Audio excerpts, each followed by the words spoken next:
Hi guys, आप सभी लोगों का बीएस एजुकेशन हिंदी साहित्य में स्वागत और अभिनंदन है। आज हम लोग टीजीटी केबीएस के अंतर्गत पाठ 2 बचपन नामक पाठ का अध्ययन करेंगे, जिसमें इसके लेखक कृष्णा सोबती जी हैं। इनका जीवन परिचय, रचनाएं और मुख्य तथ्य को हम लोग पहले पाठ में पढ़ चुके हैं।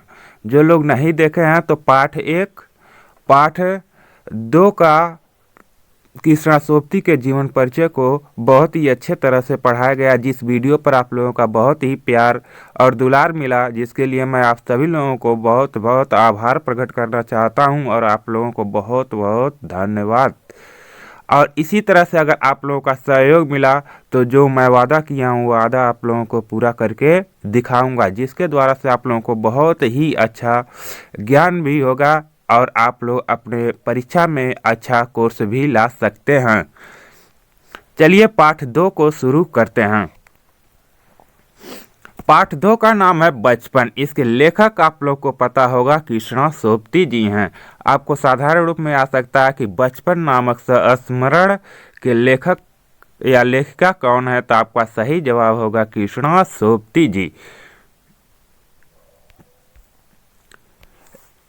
चलिए देखते हैं यह संस्मरण में क्या कहना चाहती है। पर सबसे पहले आप लोग जानेंगे कि संस्मरण क्या होता है। जब ऐसी कोई विधा जिसके किसी भी घटना को एक ऐसी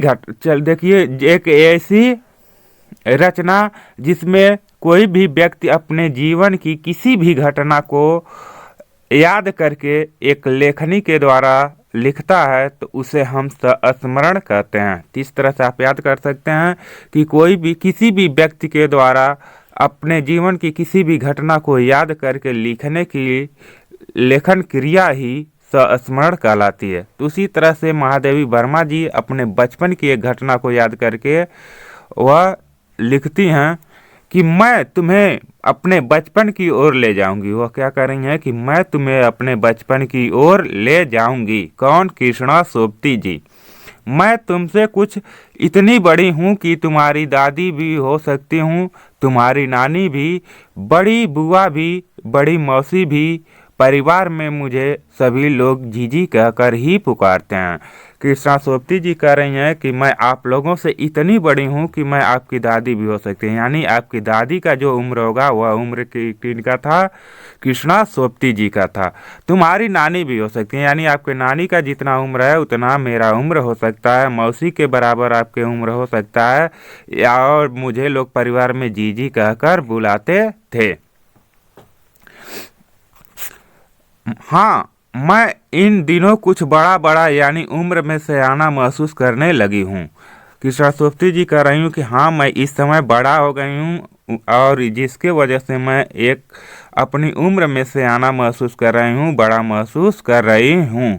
शायद इसीलिए कि पिछली शताब्दी में पैदा हुई हूँ। वो कह रहे हैं कि शायद इसीलिए मैं अपने आप को सयाना या बड़ा महसूस कर रही हूँ, क्योंकि मैं पिछली ही शताब्दी में पैदा हुई हूँ। शताब्दी में क्या होता है तो यह भी पूछा जा सकता है। तो शताब्दी में होता है 100 वर्ष का समय, यानी जब 100 वर्ष बीत जाता है तो 100 वर्ष का समय क्या होता है? एक शताब्दी कहलाता है। आप लोगों को मीनिंग भी बताया जाएगा जहाँ से आपको प्रश्न पूछे जाने की संभावना है। इसलिए आपके परीक्षा संबंधित हर एक तथ्यों को भी आपके सामने रखा जाएगा, जिसे आप नोट्स बनाते जाएंगे और तैयार करते रहेंगे। आगे देखिए क्या कहती हैं कि मेरे पहनने ओढ़ने में काफ़ी बदलाव आए हैं। वो कह रही हैं कि मेरे पहनावे में, पोशाक में भी काफ़ी बदलाव आया है। मैं पहले कुछ और पहनती थी, लेकिन आज की उम्र में कुछ और पहनती हूँ। पहले मैं रंग बिरंगे कपड़े पहनती रही हूँ। वो कह रही हैं कि पहले जब बचपन में मेरा था तो मैं रंग बिरंगे कपड़े पहनना पसंद करती थी। जैसे आप लोग भी बचपन क्या लाल गुलाबी हरा रंग पसंद करते हैं, उसी तरह से उनका भी पसंद था। नीला, जामुनी, ग्रे, काला, चॉकलेटी। अब मन कुछ ऐसा करता है कि सफ़ेद पहनो। कह रही है कि पहले मैं रंग बिरंगे कपड़ा पहनना पसंद करती थी, जिसमें नीला रंग हो सकता है, जामुनी, ग्रे, काला, चॉकलेटी रंग मुझे पसंद था। आगे देखिए, लेकिन अब मुझे क्या है, सफ़ेद रंग पहनना पसंद लगता है, क्योंकि उम्र के दराज से व्यक्ति का पसंद और पहनावा भी बदल जाता है। गहरे नहीं, हल्के रंग, वह भी कैसा सफ़ेद रंग होना चाहिए, गहरा नहीं बल्कि हल्का रंग मुझे पसंद है। मैंने पिछले दशकों में तरह तरह की पोशाकें पहनी। कृष्णा सोबती जी कह रही कि मैंने पिछले दशक में क्या होता है, 10 वर्षों का समय, यानी 10 वर्ष पहले मैं तरह तरह के पोशाक पहनती थी। पहले फ्रॉक, फिर निकर वाकर, फिर स्कर्ट, लहंगे, गरारे और अब चूड़ीदार और घेरदार कुर्ते पहनना पसंद करती हूँ। वो कह रहे हैं कि फ्रॉक, देखिए फ्रॉक में क्या होता है, तो इसका भी स्पेल आपको मीनिंग पूछा जा सकता है, अर्थ पूछा जा सकता है। फ्रॉक में क्या होता है, तो आप सभी लोगों को बताइए फ्रॉक में क्या होता है, कमेंट करिए। तो देख रहे हैं कौन बता रहा है फ्रॉक मिस क्या होता है, बताइए फ्रॉक मिस क्या होता है। सभी लोग देखे होंगे और पहने भी होंगे। यह क्या लड़कियों का एक पोशाक होता है। तो फ्रॉक मिस होता लड़कियों को पहनने का घेरदार जो झबला होता है, उसी झबले को हम क्या कहते हैं, फ्रॉक कहते हैं। और स्कर्ट क्या होता है, तो स्कर्ट मिस आपका होता है लड़कियों को जो पहनने का नीचे वाला जो पोशाक होता है, इसी को हम स्कर्ट कहते हैं। लहंगा आप लोगों को पता ही है, नीकर वाकर नहीं पता होगा, बताइए नीकर वाकर क्या होता है। तो नीकर वाकर एक प्रकार का घुटने तक का खुला पैजामा होता है। और गरारे क्या होता है, तो गरारे ढीली मोहड़ी वाला पैजामा होता है, एक देखे होंगे बहुत ढीली ढाली मोहड़ी वाला पैजामा होता है, उसी को हम गरारे कहते हैं। यह कौन लोग पहनते हैं, तो मुस्लिम समाज में आप लोग देखे होंगे कि यह एक ऐसा पहना जाने वाला वस्त्र है जो मुस्लिम समाज में महिलाएं या लड़कियां पहनती हैं, उसे हम क्या कहते हैं, गरारे कहते हैं। अब चूड़ीदार और घेरदार कुर्ते पहनने लगी हैं, लेकिन पहने क्या पड़ती थी, फ्रॉक पहनती थी, निकर वाकर पहनती थी, स्कर्ट पहनती थी, लहंगे पहनती थी और गरारे। आपसे पूछा जा सकता है क्वेश्चन में कि लेखिका बचपन में क्या पहनना पसंद करती थी, तो आपका जवाब होगा लेखिका बचपन में फ्रॉक, निकर वाकर, स्कर्ट, लहंगे और गरारे पहनना पसंद करती थी। इस तरह से आपका क्वेश्चन भी बनेगा, जिसको मैं बताते चलूँगा। आगे देखिए, बचपन के कुछ फ्रॉक तो मुझे अब तक याद हैं। कृष्णा सोबती जी कह रही हैं कि बचपन के कुछ फ्रॉक जो मैं पहनना पसंद करती हैं वह मुझे अभी तक भी याद है। वह कैसी होती थी, हल्की नीली और पीली धारी वाल फ्रॉक होती थी। वह जो फ्रॉक बचपन में मुझे पसंद था वह हल्की नीली थी और पीली धारी वाला फ्रॉक था। गोल कॉलर और बाजू पर भी गोल कफ था, यानी उसका कॉलर जो होता था गोल होता था, बाजू पर एक गोल कफ लगाया गया होता है। एक हल्के गुलाबी रंग का बारीक चुनटों वाला घेरदार फ्रॉक है और उसमें एक हल्के गुलाबी रंग का बारीक चुनटों वाला घेरदार फ्रॉक था। नीचे गुलाबी रंग की फ्रिल थी और नीचे गुलाबी रंग का फ्रिल लगा हुआ था। उन दिनों फ्रॉक के ऊपर की जेब में रुमाल और बालों में इतराते रंग बिरंगे रिबन का चलन था। और उस समय उनके बचपन के समय में जो फ्रॉक होता था उसके जेब में रुमाल और रुमाल की तरह लगाया जाता था और बालों में इतराते रंग बिरंगे रिबन में क्या होता है, लड़कियां जिससे बाल बांधती हैं, जिसे देहात में लोग फीता भी कहते हैं। तो रिबन में क्या होता है, फीता, लड़कियों को बाल बांधने का साधन होता है। आगे देखिए, लेमन कलर, देखिए अगर पूछा जाए lemon colour miss, lemon miss आप जानते हैं नींबू, कलर मिस रंग, यानी नींबू जैसे रंग का बड़े प्लेटों वाला गर्म फ्रॉक जिसके नीचे फर टंकी थी, यानी नींबू कलर के रंग का प्लेटों वाला गर्म फ्रॉक लोग पहनती थी जिसमें नीचे पर टंकी लगी हुई थी। 2 ट्यूनिक भी याद है, कह रहे हैं कि 2 ट्यूनिक भी याद है। अब आप लेके यह प्रश्न कि ट्यूनिक मिक्स क्या होता है, तो ट्यूनिक मिक्स होता है ढीला पोशाक, ढीला ढाला पहनने वाला एक पोशाक होता है जिसको हम ट्यूनिक कहते हैं। एक चॉकलेट रंग का और अंदर की कोटी प्याजी थी, वह उसका कलर कैसा था, चॉकलेट रंग का था, चॉकलेट रंग का था और उसमें क्या थी, अंदर की ओर कोटी प्याजी लगा हुआ था। दूसरा ग्रे और उसके साथ सफ़ेद कोटी थी, दूसरा क्या था, ग्रे था और ग्रे में उसके साथ सफ़ेद कोटी भी लगी हुई थी। चलिए आगे देखते हैं। अगर आप लोगों को वीडियो समझ में आ रहा है तो आप लोग कमेंट करके बताएं कि यह वीडियो कैसा लग रहा है, जिससे हमें मोटिवेशन मिलेगा और आपके लिए काम करने के लिए मुझे साहस, शक्ति और धैर्य मिलेगा। मुझे अपने मोजे और स्टॉकिंग भी याद है। कह रही हैं कि मुझे अपने मोजे और स्टॉकिंग भी याद है। स्टॉकिंग मीन्स क्या होता है? स्टॉकिंग मीन्स होता है किसी चीज़ को छुपके से पीछा करना या उसको एकत्रित करना। तो मोजे को क्या करती थी? एकत्रित रखती थी, उसे छिपा कर रखती थी। बचपन में हमें अपने मोजे खुद धोने पड़ते थे। वह बचपन की एक कहानी बता रही हैं कि बचपन में जो हम लोग जूता मोजा पहनते थे उसको खुद को स्वयं को धोना पड़ता था, यानी किसी को उसे धोने के लिए नहीं देना था। वह नौकर या नौकरानी को नहीं दी जा सकते थे, यानी जो मोजे होते थे उसको हमें नौकर से या किसी और से धुलवाना नहीं, बल्कि स्वयं उनको धोना पड़ता था। इसकी सख्त मनाही थी कि किसी दूसरे से अगर कोई धुला देता था तो उसके लिए उन लोगों को मना किया जाता था। उस समय का उनके लिए रूल बनाया गया था। इससे आपको पूछा जा सकता है कि कृष्णा सोपती जी को किस चीज़ की मनाही थी? तो मोजे धोने, किसी दूसरे से धुलाने की मनाही थी। वह किसी दूसरे से मोजे को नहीं धुला सकती थी। आगे देखिए, हम बच्चे इतवार की सुबह इसी में लगाते। कह रही हैं कि हम जो बच्चे होते थे, जो इतवार मीन्स क्या होता है? रविवार, जिसे आप लोग संडे कहते हैं। यानी रविवार को सुबह को जो बच्चे होते थे वह अपने मोजे साफ करने में लगाते थे। धो लेने के बाद अपने अपने जूते पॉलिश करके चमकाते थे, और जब उसको धो लेते थे मोजे को तो सभी लोग अपने अपने जूते को ले लेते थे और उस पर स्वयं पॉलिश भी लगाते थे। जब जूते कपड़े या ब्रश से रगड़ते तो पॉलिश की चमक उभरने लगती थी। जब जूते को कपड़े या ब्रश से, ब्रश मीन्स क्या होता है आपसे पूछा जाएगा कि ब्रश का अर्थ क्या होता है, तो बताइए क्या होता है। देखते हैं कितने लोगों को पता है। तो ब्रश का अर्थ अगर आपसे पूछ लिया जाए तो आपको गलत नहीं करना है। क्या होता है? तूलिका। बहुत से बच्चे पहली बार इसका नाम सुन रहे होंगे। तूलिका मीन्स क्या होता है? ब्रश। इसका हिंदी शब्द है। अब तूलिका का अर्थ क्या होता है? कोई भी साफ या झाड़ने वाला उपकरण। जैसे आप लोग देखते हैं किसी चीज़ को साफ करने वाला जो उपकरण होता है उसी को ही हम तूलिका कहते हैं। तूलिका को ही इंग्लिश में हम ब्रश कहते हैं। इसे आप याद रखेंगे। अगर पूछ दिया जाए ब्रश का अर्थ क्या होता है तो आप बताएंगे तूलिका।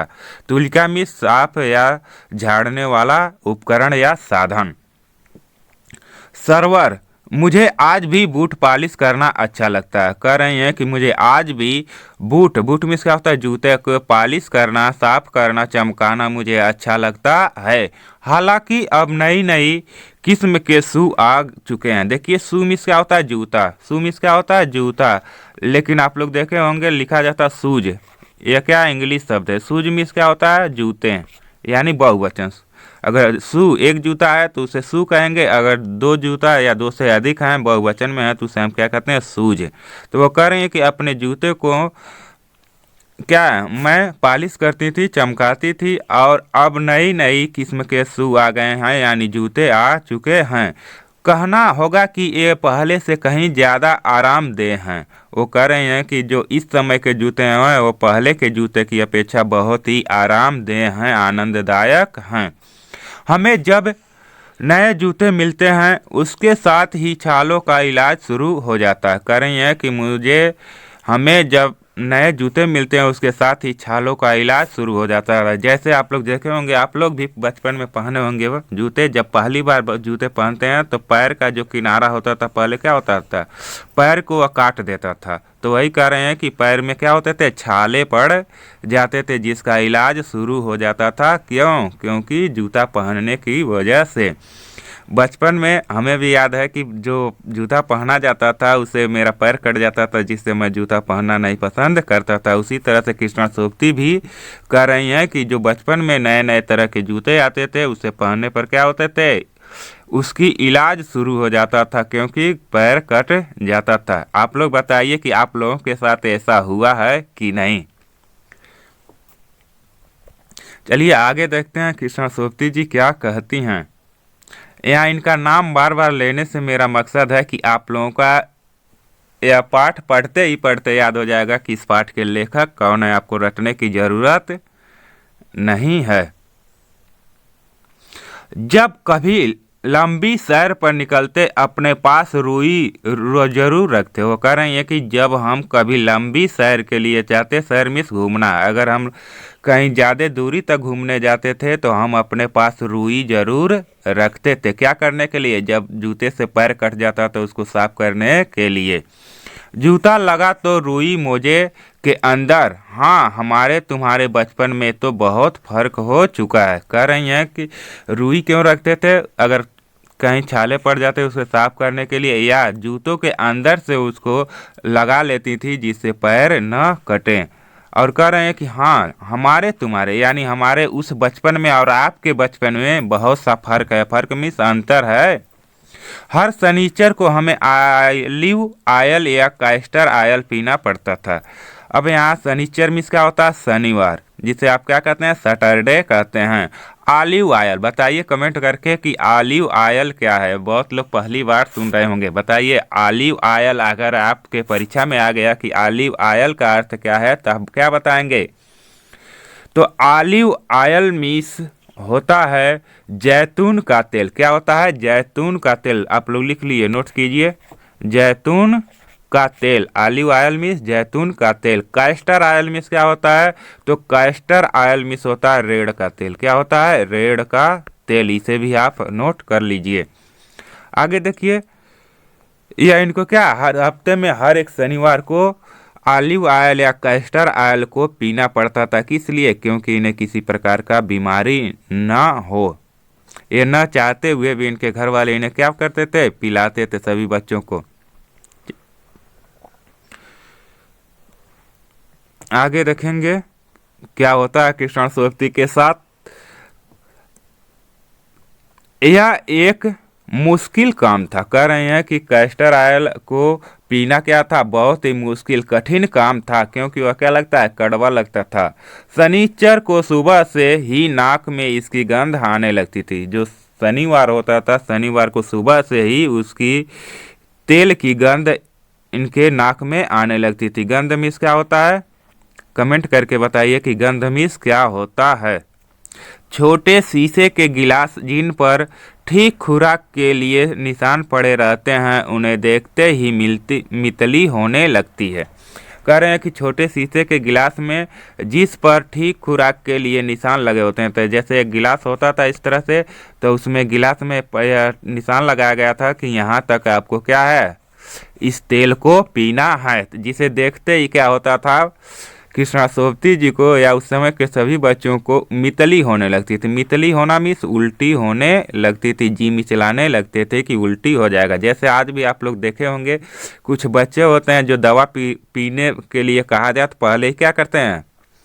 मिचलने लगते हैं कि उल्टी हो जाएगा। उसी तरह से वह भी उस समय उस तेल को जब पीने के लिए कहा जाता था तो देखती थी, गिलास को देखते ही उन्हें उल्टी होने लगने की संभावना होती थी, यानी मिचलाने लगती थी। अगर हम न भी पीते वह शनिवारी दवा तो कुछ ज़्यादा बिगड़ने वाला नहीं था, सेहत ठीक ही रहती है। कह रहे हैं कि अगर उस शनिचरी दवा को जो हफ्ते में हर शनिवार को दिया जाता था उसको अगर हम लोग नहीं पीते तब भी हम लोग क्या होते? अच्छे होते, हम लोग का सेहत अच्छा होता।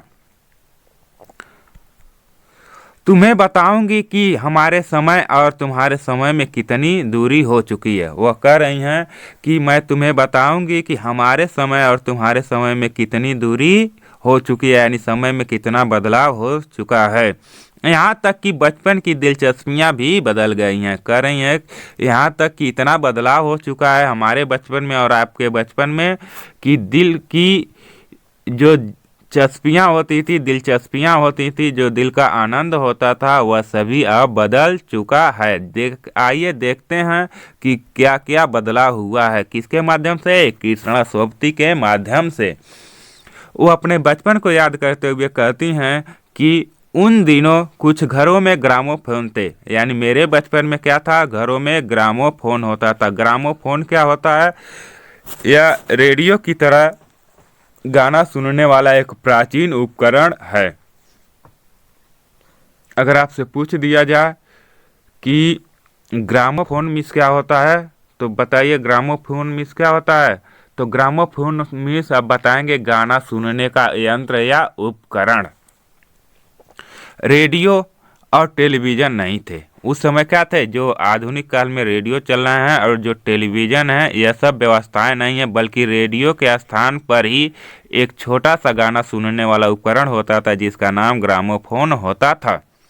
हमारे बचपन की कुल्फी आइसक्रीम हो गई। आइसक्रीम मीन्स क्या होता है, आप लोग पढ़े होंगे बचपन से, मलाई बर्फ। यानी जो बचपन की कुल्फी थी वह अब क्या बदल गया, आइसक्रीम में बदल गया। पहले लोग वो सब क्या खाती थी, कुल्फी खाती थी, लेकिन वह कुल्फी आधुनिक युग में क्या हो गया, आइसक्रीम बन गया। कचौड़ी समोसा, और जो कचौड़ी होता था वह क्या बन गया, समोसा बन गया। पैंटीज में बदल गया, और कचौड़ी समोसा जो था वह किस में बदल गया, पेंटीज में बदल गया। पेंटीज क्या होता है, कचौड़ी की तरह एक प्रकार का सपाट केक होता है जिसे हम क्या कहते हैं, पेंटीज कहते थे। तो पहले लोग कचौड़ी समोसा खाते थे, लेकिन अब क्या खाते हैं, पेंटीज खाते हैं। पेंटीज मीन्स क्या होता है, तो एक प्रकार का सपाट केक होता है जो कचौड़ी जैसा ही होता है। शहतूत और फालसे और खसखस के शरबत को पेप्सी में बदल गए। यानी जो पहले शहतूत और फालसे, खसखस क्या होता है, एक प्रकार का ठंडा शरबत होता था जिसे ठंडे बर्फ की तरह उसे पिया जाता था, और वह शरबत किस में बदल गया, कोका कोला या पेप्सी में बदल गया। देख रहे हैं सभी लोग क्या, गर्मी होता है तो कोका कोला पेप्सी पीते हैं, लेकिन पहले के लोग क्या खाते थे, शहतूत और फालसे और के खसखस शरबत पीते थे। तो कितना बदलाव हो चुका है, वही अपने बदलाव को बता रही हैं। उन दिनों कोक नहीं, लेमन नेड बिमटो मिलती थी। कह रही हैं कि उस दिन कोका कोला या पेप्सी नहीं मिलता था, बस कि उसके जगह क्या मिलती थी, लेमन नेड बिमटो मिलती थी। शिमला और नई दिल्ली में बड़े हुए बच्चों को वेगर्स और डेविको रेस्तरां की चॉकलेट और पेस्ट्री मज़ा देने वाली होती थी। कह रही हैं कि शिमला में, नई दिल्ली में बड़े बच्चों को वेगर्स और डेविको रेस्तरां की चॉकलेट और पेस्ट्री मज़ा देने वाली होती थी, इनको मिलता था। हम भाई बहनों की ड्यूटी लगती शिमला माल से ब्राउन ब्रेड लाने को, और वो जो भाई बहन थे उनको यही ड्यूटी लगता था कि आप लोग शिमला माल में जाइए और वहाँ से ब्राउन ब्रेड लाएंगे। ब्राउन ब्रेड क्या होता है, यह भूरे रंग की एक पाव या रोटी होती थी। हमारे घर माल से ज़्यादा दूर नहीं था। कह रही हैं कि हमारा जो घर था वह माल से ज़्यादा दूर नहीं था। एक छोटी सी चढ़ाई और गिरजा मैदान पहुंच जाते थे। कह रही हैं कि एक छोटी सी चढ़ाई था, उस चढ़ाई को पार करने के बाद हम गिरजा मैदान पहुंच जाते थे जहां पर यह चॉकलेट मिलता था। वहां से एक उतराई उतरते और माल पर। कह रही हैं कि वहां से एक उतराई उतरने के बाद हम सीधे माल पर पहुंच जाते थे। कन्फेक्शनरी काउंटर पर तरह तरह की पेस्ट्री और चॉकलेट की खुशबू मनभावनी लगती थी। वह कह रही है कि मिठाई की जो दुकान थी, कन्फेक्शनरी मीन्स क्या, काउंटर मीन्स क्या होता है, मिठाई के दुकान का काउंटर पर तरह तरह की क्या पेस्ट्री और चॉकलेट की खुशबू मनभावनी लगती थी, मन को पसंद करती थी। यानी वहाँ पर अनेक प्रकार के चॉकलेट बिस्कुट मिलते थे। हमें हफ्ते में एक बार चॉकलेट खरीदने की छूट थी। हफ्ते में सिर्फ वह एक दिन ही चॉकलेट खरीद सकते थे। सबसे ज़्यादा मेरे पास ही चॉकलेट टॉफ़ी का स्टॉक रहता। कह रहे हैं कि सबसे ज़्यादा मेरे ही पास चॉकलेट और टॉफ़ी का स्टॉक रहता था, यानी सबसे ज़्यादा मैं एकत्रित करके रखती थी। मैं चॉकलेट लेकर खड़े खड़े कभी न खाती। वो कह रही है कि मैं चॉकलेट को लेकर खड़े खड़े नहीं खाती थी, बल्कि किस प्रकार से खाती थी, देखिए। घर लौटकर साइड बोर्ड पर रख देती थी। वह घर आती थी तो उस चॉकलेट को साइड बोर्ड पर रख देती थी, और रात के खाने के बाद बिस्तर में लेटकर मज़ा ले लेकर खाती थी।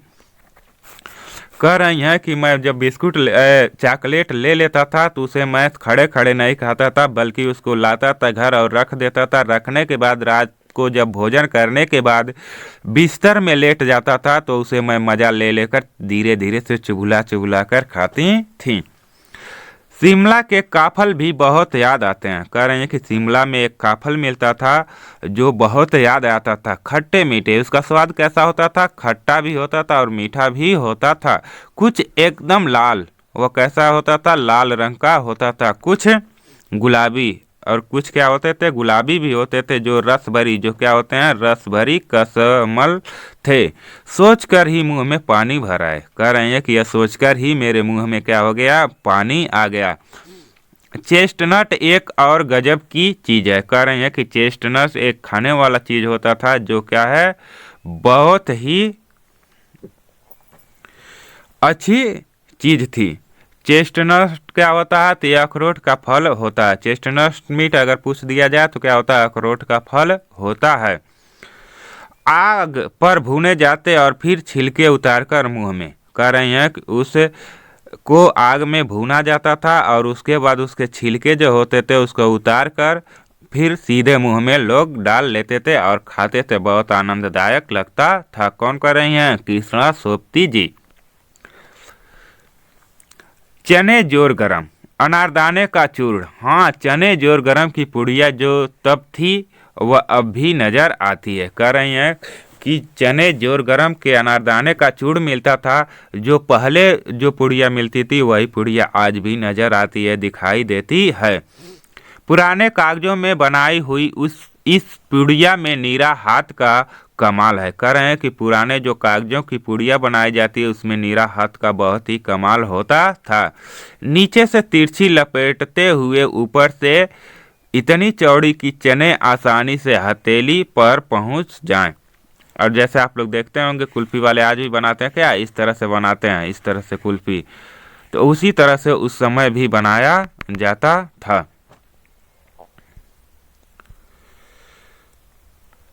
कुछ बच्चे पुड़िया पर तेज मसाला बुरकवाते हैं। कुछ बच्चे क्या होते हैं? उस पुड़िया पर तेज मसाला डलवाते हैं। पूरा गिरजा मैदान घूमने तक यह पुड़िया चलती रहती थी। और पूरा क्या? गिरजा मैदान घूमने जाते थे तब तक वह क्या? उसमें से एक एक दाना निकाल कर खाते रहते थे और पूरे मैदान घूम लेते थे तब तक वह क्या? पुड़िया चलती रहती थी। एक एक चना पापड़ी मुंह में डालने और एकदम उठाने में एक खास ही लय रफ्तार थी। यानी उसको में से एक एक दाना उठाते और एक एक दाना खाते जाते थे और घूमते रहते थे। छुटपन में हमने शिमला रिज पर बहुत मज़े किए हैं। कह रही हैं कि बचपन में जो शिमला रिज था वहाँ पर हम लोग बहुत मज़े किए हैं, बहुत आनंद उठाए हैं। घोड़ों की सवारी की है और वहाँ पर क्या करते थे? घोड़ों की सवारी करते थे। शिमला के हर बच्चे को कभी न कभी यह मौका मिल ही जाता था। यानी घोड़े की सवारी करने की शिमला के जितने भी बच्चे होते थे कभी न कभी उनको मौका मिलता था कि वो क्या करते थे? घोड़े की सवारी करते थे। आगे देखेंगे, हम जाने क्यों घोड़ों को कुछ कमतर करके समझते हैं। कृष्णा सोबती जी कह रही हैं कि हम पता नहीं क्यों उन घोड़ों को कमतर समझते थे, यानी कमजोर समझते थे। उन पर हंसते थे और उन पर क्या करते थे? हंसते थे, उन पर मजाक उड़ाते थे। ननिहाल के घोड़े खूब हष्ट पुष्ट और खूबसूरत थे। वह क्यों उन पर हंसती थी, क्यों उनको कमतर समझती थी? क्योंकि ननिहाल में जो घोड़े देखती थी वह हष्ट पुष्ट और बलवान होते थे, वह खूबसूरत होते थे। बल्कि इनके यहाँ शिमला के जो घोड़े थे वह कमजोर होते थे। इसी वजह से उन पर हंसती थी। उनकी बात फिर कभी कह रही हैं कि ठीक है, उनकी बात फिर अगले कभी बार बताऊंगी।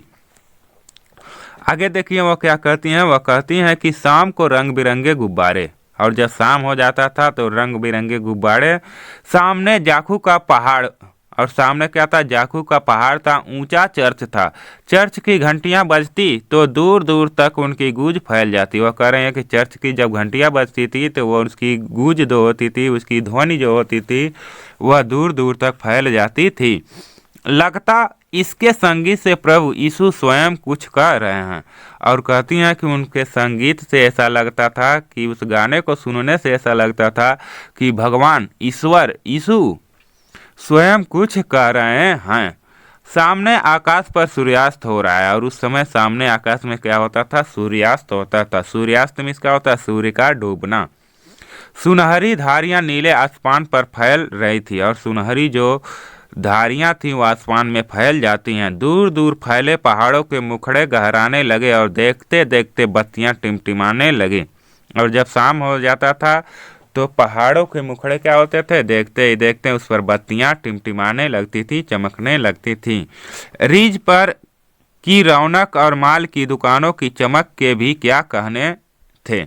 यानी जी रिज पर जो रौनक थी, जो सिटी मॉल था, वहाँ की दुकानों पर चमक दिखाई देने लगती थी जो बहुत ही सुंदर लगती थी। स्कैंडल पॉइंट की भीड़ से उभरता कोलाहल, और इस स्कैंडल पॉइंट पर बहुत भीड़ हो जाता था और वहाँ पर कोलाहल, कोलाहल में क्या होता है, शोरगुल होने लगता था। अब इसके बाद क्या होता है, सर्वर स्कैंडल पॉइंट के ठीक सामने उन दिनों एक दुकान हुआ करती थी। जो स्कैंडल पॉइंट था उसके ठीक सामने उन दिन क्या था, एक दुकान हुआ करता था जिसके शोरूम में शिमला कालका ट्रेन का मॉडल बना हुआ था। इसकी पटरियां उस पर खड़ी छोटे छोटे डिब्बों वाली ट्रेनों जैसी थीं। एक और लाल टीन की छत वाला स्टेशन और सामने सिग्नल देता खंबा, थोड़ी दूरी दूर पर बनी सुरंगें होती थी। पिछले सदी में तेज रफ्तार वाली गाड़ी वहीं थी। कभी कभी हवाई जहाज भी देखने को मिलते थे। दिल्ली में जब भी उनकी आवाज़ आती बच्चे उन्हें देखने बाहर दौड़ाते। आपसे क्वेश्चन पूछा जा सकता था, बचपन में कृष्णा सोबती के किस चीज़ देखने के लिए बच्चे बाहर दौड़ाते थे, तो क्या हवाई जहाज़ जो निकलती थी उसको देखने के लिए बच्चे बाहर दौड़ आते थे। दिखता एक भारी भरकम पक्षी उड़ा जा रहा है तो वह देखते थे आसमान में, क्या लगता था उनको, एक बहुत ही बड़ा पक्षी उड़ रहा है। किसको, जहाज को, हवाई जहाज को जब देखते तो वह कहते कि बहुत भारी पक्षी उड़ रहा है। पंख फैलाकर, वह कैसे उड़ रहा है, पंख को दोनों फैलाकर उड़ रहा है। यह देखो और वह गायब, वह क्या कहते, यह देखो, तब तक जहाज क्या होता था, गायब हो जाता था। आप भी बचपन में इस तरह से किए होंगे। उसकी स्पीड ही इतनी तेज लगती, और उसकी स्पीड मीन्स क्या होता, चाल, उसकी चाल क्या लगती थी, बहुत ही तेज लगती थी। हाँ, गाड़ी के मॉडल वाली दुकान के साथ एक और ऐसी दुकान थी जो मुझे कभी नहीं भूलती। यह वह दुकान थी जहां मेरा पहला चश्मा बना था। वहां आंखों के डॉक्टर अंग्रेज थे। कह रही हैं कि एक और दुकान था जिसके बारे में मैं नहीं भूल सकती हूँ, और उस दुकान की खासियत क्या थी कि वहाँ डॉक्टर थे जो क्या करते थे, आंखों का इलाज करते थे और चश्मा देते थे। क्योंकि कृष्णा सोबती जी भी क्या थी, वह चश्मे की बहुत बाद में शौकीन हो गई। शुरू में चश्मा लगाना बड़ा अटपटा लगा। जब इनको शुरू में चश्मा लगाना तो बहुत ही अटपटा लग रहा था, बुरा लग रहा था। छोटे बड़े मेरे चेहरे की ओर देखते और कहते, आंखों में कुछ तकलीफ है क्या। जो छोटे होते थे, जो बड़े होते थे, सभी लोग इनकी चेहरे की ओर देखते थे और पूछते थे, क्या आंखों में कुछ तकलीफ है, कोई दिक्कत है। इस उम्र में ऐनक दूध पिया करो। वह क्या कहते थे कि इस उम्र में भी आपको ऐनक लगाने की ज़रूरत पड़ रही है, दूध पिया करो। मैं डॉक्टर साहिब का कहा दोहरा देती, कुछ देर पहनोगी तो ऐनक उतर जाएगी। क्योंकि उनके डॉक्टर साहब जब चश्मा दी थी तो वह कही थी कि कुछ समय तक इसको पहनोगी तो बाद में आपको ऐनक पहनने की ज़रूरत नहीं होगी, आपकी आँख क्या हो जाएगी, ठीक हो जाएगी। वैसे यह भी दूसरों को सुना देती थी कि कुछ देर पहनूंगी और उसके बाद यह क्या होगा, मेरे आँख ठीक हो जाएंगी तो मैं चश्मा उतार दूंगी। वैसे डॉक्टर साहब ने पूरा आश्वासन दिया था, लेकिन चश्मा तो अब तक नहीं उतरा। कह रहे हैं कि डॉक्टर साहब ने ऐसा आश्वासन दिया था कि कुछ समय तक चश्मा लगाना पड़ेगा, उसके बाद आपको चश्मा पहनने की ज़रूरत नहीं लगेगी, लेकिन आज तक वह चश्मा उतरा नहीं। नंबर बस कम ही होता रहा, लेकिन क्या होता रहा, उसका नंबर कम होता रहा, लेकिन आज तक चश्मा उतरा नहीं। मैं अपने आप इसकी जिम्मेदार हूँ। वह कह रहे हैं कि मैं इसका जिम्मेदार खुद हूँ, दूसरा कोई नहीं है।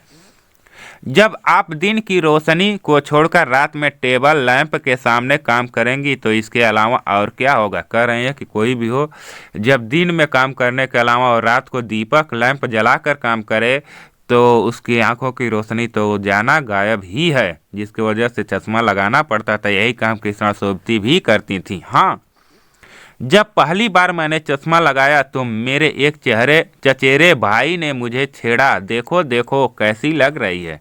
कह रहे हैं कि हाँ, मुझे याद है कि जब पहली बार मैं चश्मा लगाया था तो मेरा एक चचेरा भाई था जो मुझे छेड़ा और वह कहा कि देखो देखो यह कैसी लग रही है। आगे देखेंगे, देखिए यही हैं कृष्णा सोबती जी, कैसा चश्मा लगाए हुए लग रही हैं, तो इसी बात का यह वर्णन कर रही हैं। आंख पर चश्मा लगाया ताकि मुझे सूझे दूर की, यह नहीं लड़की को मालूम सूरत बनी लंगूर की। उनके लिए एक पहेली कहा गया चिढ़ाने के लिए। क्या कहा गया? आंख पर चश्मा लगाया ताकि सूझे दूर की, यह नहीं लड़की को मालूम सूरत बनी लंगूर की। उनकी सूरत कैसे लगी? नहीं लगी लंगूर की, यही कहकर लोग चिढ़ाते थे। मैं खिजी कि मुझ पर यह क्यों दोहराया जा रहा है। कह रही हैं खिजमिस नाराज हुई। कह रही मैं नाराज हुई कि मुझ पर क्यों यह दोहा दोहराया जा रहा है, पर शेर बुरा न लगा। कह रहे हैं लेकिन यह जो शेर था, यह शेर मुझे बुरा नहीं लगा। जब वह चाय पीकर चले गए तो मैं अपने कमरे में जाकर आईने के सामने खड़ी हो गई। उनके चाचा जी यह शब्द कहे थे। कौन कहे थे? उनके चाचा जी कहे थे, जिसको जब यह सुनी तो इन्हें यह शेर बुरा नहीं लगा, लेकिन यह सोची कि आखिर क्यों मेरे लिए ऐसा कहा जा रहा है। आगे देखिए क्या होता है कृष्णा सोबती के साथ। अगर आपके भी बचपन की कोई कहानी है, घटना है, तो आप भी उसको एक संस्मरण बना सकते हैं, लिख सकते हैं। जब वह चाय पीकर चले गए तो मैं अपने कमरे में जाकर आईने के सामने खड़ी हो गई। कई बार अपने को देखा, ऐनक उतारी, फिर पहनी, फिर उतारी, देखती रही। जब वह चले गए चाय पीकर, उनके चाचा जी तो वह आईने के पास गई और बार बार चश्मा पहनती उतारती और देखती थी कि मेरा सूरत कैसा लग रहा है, कहीं वास्तव में मैं लंगूर तो नहीं लग रही हूँ। सूरत बनी लंगूर की, नहीं, हाँ। तो वह सोचती क्या सूरत मेरी लंगूर जैसी लग रही है? फिर कहती नहीं ऐसा नहीं हो सकता। फिर कहती हाँ मुझे क्या थोड़ा लग रहा है कि लंगूर जैसी लग रही हूँ। मैंने अपने छोटे भाई का टोपा उठाकर सिर पर रखा है। वो अपने छोटे भाई का क्या करती हैं, टोपा लेती हैं और उसको सिर पर रखती हैं। कुछ अजीब लगा उनको, क्या अजीब तरह का लग रहा था, अच्छा भी और मजाकिया भी। वो कैसा लग रही थी? अच्छा भी लग रही थी और कह रहे हैं कि वह मुझे मजाकिया भी लग रहा था। तब की बात थी, अब तो चेहरे के साथ घुल मिल गया है चश्मा। कह रहे हैं कि तब की बात थी कि मैं लंगूर जैसे लग रही थी, लेकिन आज जो मेरा चेहरा बड़ा हो गया, उसी के साथ मेरा चश्मा भी घुल मिल गया, यानी अच्छा लगता है।